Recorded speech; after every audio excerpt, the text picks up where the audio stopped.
Magandang araw at oras sa inyong lahat mga kapatid. Ang pag-uusapan natin ay ngayon ay tungkol sa mga katanungan nila sa flat latex. Bakit ba ginagamit natin ang flat latex bilang pang primer at pang finish sa kisame? Ipapaliwanag ko sa inyo mga kapatid kung bakit ang flat latex ay ginagamit itong primer. Itong flat latex. Ito flat latex white. Medyo malapot siya.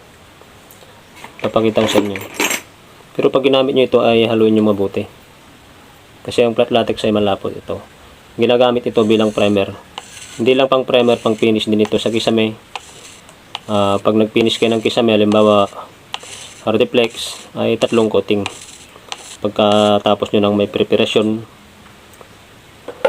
sa masilya, pagliliha, tapos pag wala ng imperfection sa kisame, ito ang gamitin nating pang final coat. 3 coating. Ngayon, ang tanong nila, ano ba ang pinagkaiba ng flat latex at itong gloss latex? Ito. Gloss latex. White din ito. Product din ito ng Boysen. Basta paggamit natin dito, haluin natin mabuti. Ang flat latex mga kapatid ay karamihan ginagamit yan pang final sa kisame. Hanggang 3 coating para maganda. Ang flat latex ay itinatago nito ang imperfection na kisame natin. Halimbawa yung pinagrebitan, pakuan, o kaya yung lubog-lubog ng kisame, kaya niyang itago ito. Halimbawa hindi nyo na binatakan yung mga ulo lang ng rebit, yung dugtungan, at yung mga hindi masyadong magandang pagkaliha, ay kaya niyang itago ito. Itong kagandahan sa flat latex. Pero pagka nagpreparasyon kayo ng kisame ay huwag nyo namang dadayain. Kailangan i-perfect nyo rin ang masilya. Pag meron mang nakaligtaan, ay kaya niyang itago yung pangit sa kisame, yung pangit sa paningin. Itong kagandahan sa flat latex. Ang disadvantage lang ng flat latex ay kapitin sa dumi. Kaya karamihan ginagamit sa kisame ito. Ginagamit talaga ito sa kisame kasi hindi siya nahawakan. Stable lang sa kisame, steady lang siya. Saka ito hindi masakit sa mata. Halimbawa nakahiga ka, hindi siya makintab. Flat talaga. Ayun lang ang disadvantage ng flat latex. Kapitin talaga sa dumi ito. Pero ito ang pinakamagandang ipang final coat sa kisame. Ito ay ginagamit din bilang primer. Pero pagka sa mga project ko kasi ginagamit ko ang flat latex, karamihan ginagawa ko acrylics primer muna kahit loob o kaya labas. Pagdating sa loob, basta sa labas pinturado siya. Kasi pag hindi mo pininturahan sa labas, magmo-moist yung sa loob. Kailangan pag nagpapintura kayo sa loob, ay papinturan nyo na rin sa labas para masiguradong hindi magkaroon ng bubbles yung labas. Halimbawa, preparado yung labas na acrylics primer, acrylics cast, ang masilya nyo. Pagdating naman sa loob, pwede kayong mag-primer ng flat latex lang para makatipid kayo. Tapos pwede kayo magmasilya ng masonry putty, acrylics, ito, wool putty, pwedeng gamitin to. Ito rin yung mga tinatanong nila kung pwede raw patungan ng boss ni wool putty yung flat latex. Ito pwede siya. Tapos pwede rin patungan ng masonry putty. Ito, Boysen din to. Tapos yung flat latex ay pwede rin patungan ng acrylics cast. Yan. Ito solvent base pero yung flat latex ay nakalagay kay Boysen, nakalagay dito. Pwede mo siyang gamitin yung flat latex primer, tapos ito naman ang pangmasilya mo.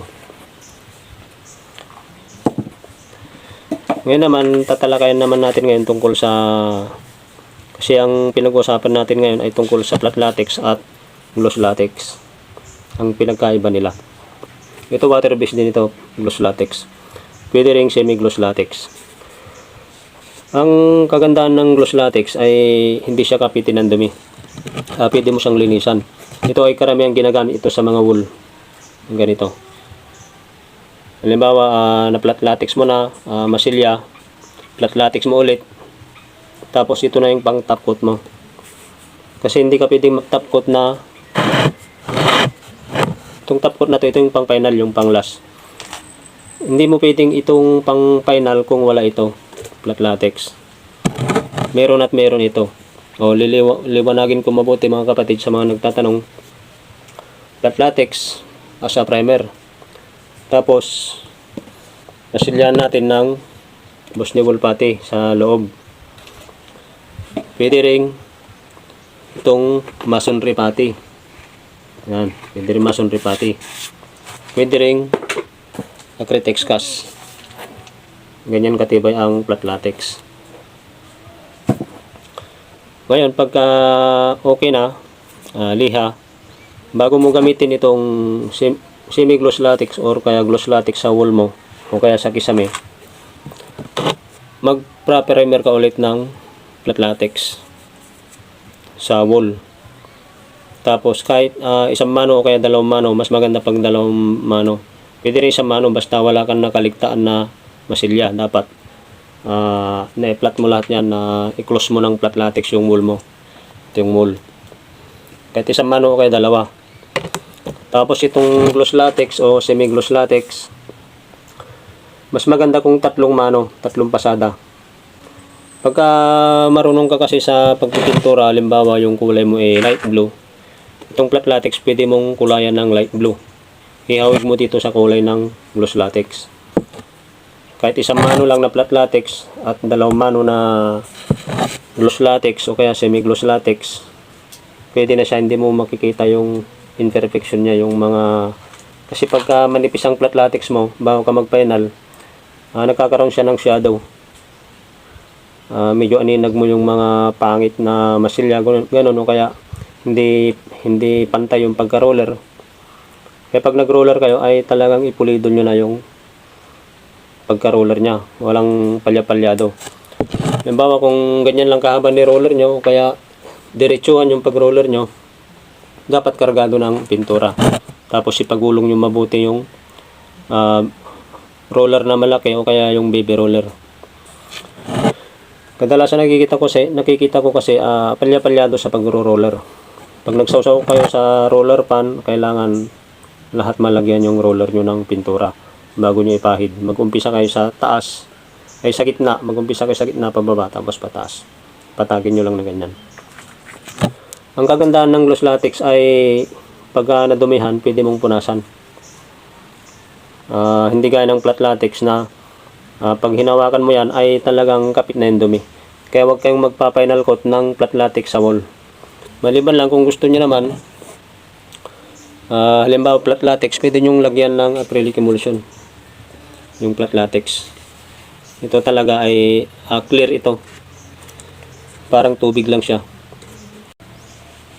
Ito yung itsura ng acrylic emulsion. Ito kadalasan tinatanong nila kung saan ba ginagamit ito. Yan. Ito ginagamit din ito sa pang waterproofing. Bago ka magmasilya o kaya mag-primer, pahiran mo muna yung konkreto ng acrylic emulsion para hindi magkakaroon ng moist.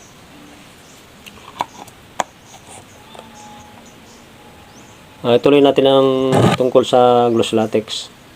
Ang kaibahan nila sa flat latex ay ito ay pwede mong punasan yung dumi. Halimbawa marumi yung kamay mo, hawakan mo yung mold, mapupunasan mo yan. Hindi gaya ng flat latex na pag hinawakan mo yung dumi at ihawak mo sa wall, hindi mo na matanggal yung dumi.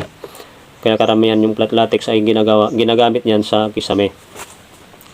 Itong gloss latex o kaya semi-gloss latex, ang advantage lang nito ay sa wall, karamihan ginagamit talaga sa wall pang top coat kasi hindi siya kapitin ng dumi. Ito ay pwede rin sa kisame. Sa mga tanong nila kung pwede ba ito sa kisame, ang sagot ko dyan ay nasa sa inyo ang diskarte nyan. Ang kagandahan lang ng gloss latex ay pwede mong i-apply sa labas, hindi gaya ng flat latex na pagdating na sa labas yung naanggian ay magkakaroon ng parang mapa-mapa, magkakaroon ng dumi.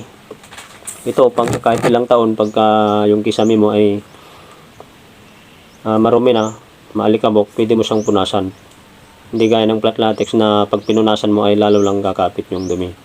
Kaya recommended ko sa loob flat latex, pero sa labas yung expose sa ulan, sa hangin, sa araw.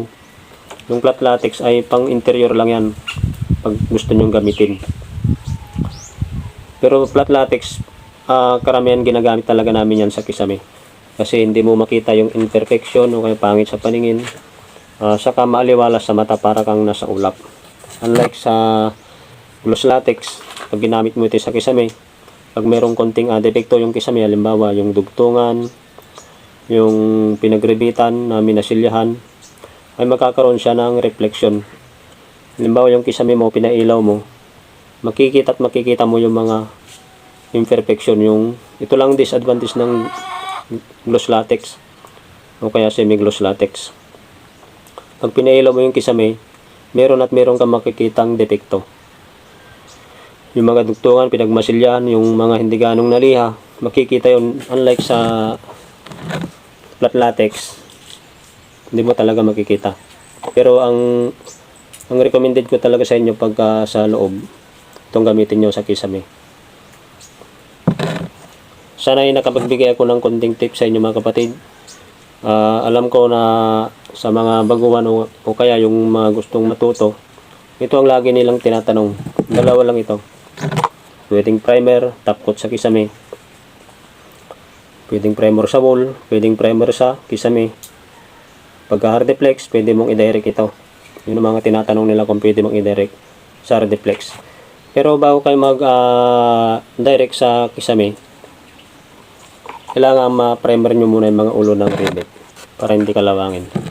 Thank you for watching mga kapatid. Sana ay nakapagbigay ako ng konting tips sa inyo. Sana ay huwag nyong kalimutang mag-like, share and subscribe. Malaking tulong po ito sa aking channel. Thank you for watching.